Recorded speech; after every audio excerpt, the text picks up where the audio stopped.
नमस्कार. माझ्या भाषणाचा विषय बाप जीवनाचा आधार. बाप तुम्हाला रागवतो, पोरांनो लक्षात ठेवा. बाप तुम्हाला किटकिट करतो, असं करू नका तसं करू नका. पण का करतो? आज तुम्हाला एक छोटीशी गोष्ट सांगणार आहे, त्यानंतर कळेल तुम्हाला बाप केस होते. एका सिटीमध्ये असाच एक मुलगा राहत होता, लाडाचा मुलगा. त्याला वाटलं बाप माझा खूप लाड करेल, एकटा मी आहे, बापाला चांगला पगार आहे. परंतु बाप एकदम खडूस होता.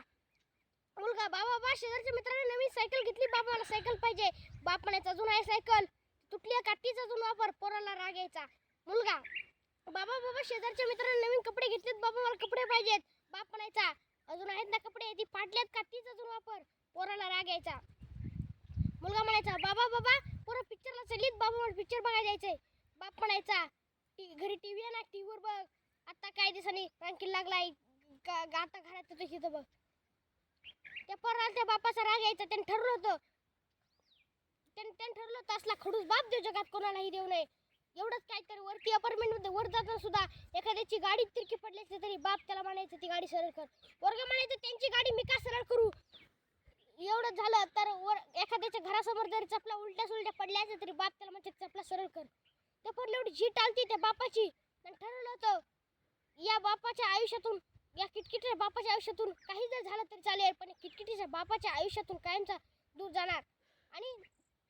आणि त्याने संकल्प केला, कारण साधं घरात टीव्ही जरी बघत बसलो असलो आणि साईडला जाऊन बसलो पोरगा तरी बाप ओरडायचा, टीव्ही बघत नाही कशाला चालू केली या, तुझं बिल काय बाप भरणार आहे का.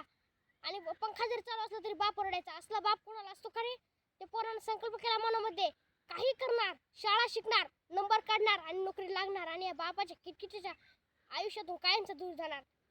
त्या पोराने एकदा संकल्प केला, मागं हटला नाही.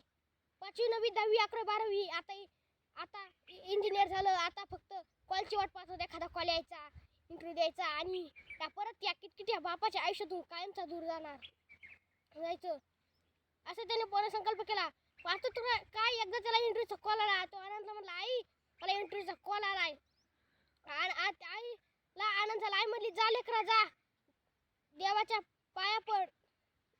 तो पहिल्यांदा देवघरात गेला आणि देवाला म्हणला, देवा एवढी नोकरी लागू दे मला, बास तुला 1 किलो पेढं देईल. नाही बापाच्या किटकिटीत आयुष्यातून मला सुटायचंय, लय त्रास दिला यानं. आई म्हणली चाललायस लेकरा जा, वडिलांच्या पाया पड. मुलगा आतमध्ये गेला, लांबच वडिलांच्या पाया पडला, निघून गेला. इंटरव्ह्यू काय मोठ्या अपार्टमेंट मध्ये चालू होती. 4थ्या क्लासच्या 4थ्या मधली इंटरव्ह्यू चालू होती. जाताना पार्किंग मधून रस्ता होता, इकडे सायकल तिरकी पडली होती. सोयीप्रमाणे मुलांनी सायकल सरळ केली. थोडं पुढे गेला, तिथं कुंडी वाकडी पडली होती. त्याने कुंडी सरळ केली, माती त्यात भरली, जवळ जार होता पाणी घातलं. थोडं पुढे गेला, तिथं घरासमोर चपला उलट्या सुलट्या पडल्या होत्या, त्याने चपला सरळ केल्या आणि वर गेला तर काय पाहतो तर काय 10 ते 15 पोरं इंटरव्ह्यूला बसली होती. त्याला घाम फुटला, एवढ्या पोरात माझा नंबर येईल का, मला नोकरी लागायला पाहिजे, कारण मला त्या किटकिट्या बापाच्या आयुष्यातून सुटायचंय. जाऊन त्या इंटरव्ह्यूच्या पोरात जाऊन बसला. एक एक करत पोरग पुढे सरकत होतं. आतमधून येणार पोरग प्रत्येक टेन्शन मध्ये एकदम असं घाम पुसत बाहेर येत होतं. मागच्या खुर्च्या निकाम्या झाल्या. त्याच्या लक्षात आलं वरती फॅन लाईट चालू आहे. तो पटकन उठला, वरती जाऊन फॅन लाईट त्यांनी बंद केले आणि ते बंद करीत असताना त्याचं लक्ष पुढच्या रूम मध्ये गेलं आणि त्याने त्या रूम मध्ये जाऊन फॅन लाईट बंद केले आणि एक एक पोरग पुढं सरकत पोरं संपली. याचा नंबर आला. घाबरत्या पावलानं त्याने दरवाजा उघडला आणि म्हणला, may I come in sir. सरांनी एक विचारलं, you are ready for the interview. त्याने एकदा पुन्हा डोळे झाकलं, देवाचं नामस्मरण केलं आणि म्हणला, देवा तुला आता 1 नाही 2 किलो पेढ देतो र, पण या बापाची किटकिट मला एवढी नोकरी मला लागू दे बास. I am ready for the interview म्हणण्यासाठी त्याने डोळे उघडलं तर काय, पुढे लिफाफा धरला होता त्या साहेबानं आणि विचारलं, उद्यापासून तुम्ही कामावरती हजर राहायचंय. तो म्हणला, मी इंटरव्ह्यू दिलीच नाही, तुम्हाला कोणता प्रश्न विचारलाच नाही तर माझं सिलेक्शन झालं कसं काही. तो मॅनेजर त्याला म्हणला, बाळा हा गुणाचा इंटरव्ह्यू नव्हता, हा इंटरव्ह्यू होता फक्त संस्काराचा. आमच्या फॅक्टरीला नोकर नकोय, मालक म्हणजे मॅनेजर हवाय, जो आमच्या फॅक्टरीची मनापासून काळजी करेल. तुला माहित नसेल म्हणून सांगतो, आम्ही आमच्या रूम मध्ये ठिकठिकाणी कॅमेरे लावून ठेवले होते.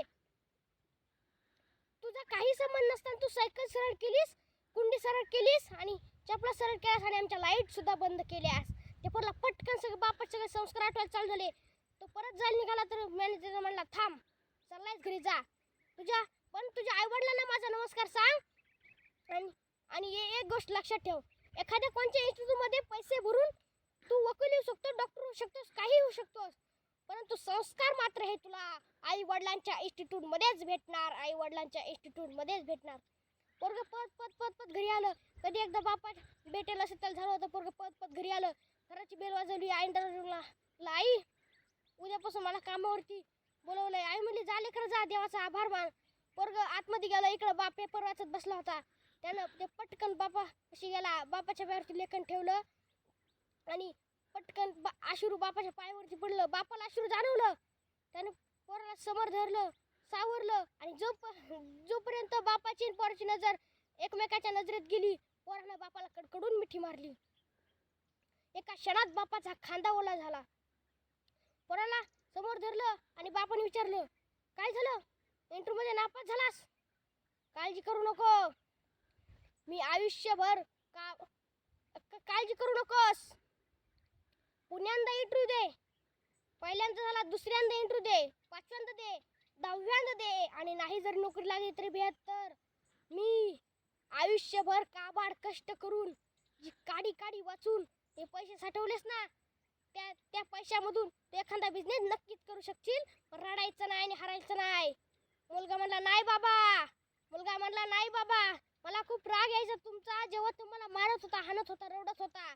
नाही बाबा, जेव्हा तुम्हाला रागत होता, हाणत होता, रडत होता, पण आज कळालं मला, तुम्ही मला घडवत होतात.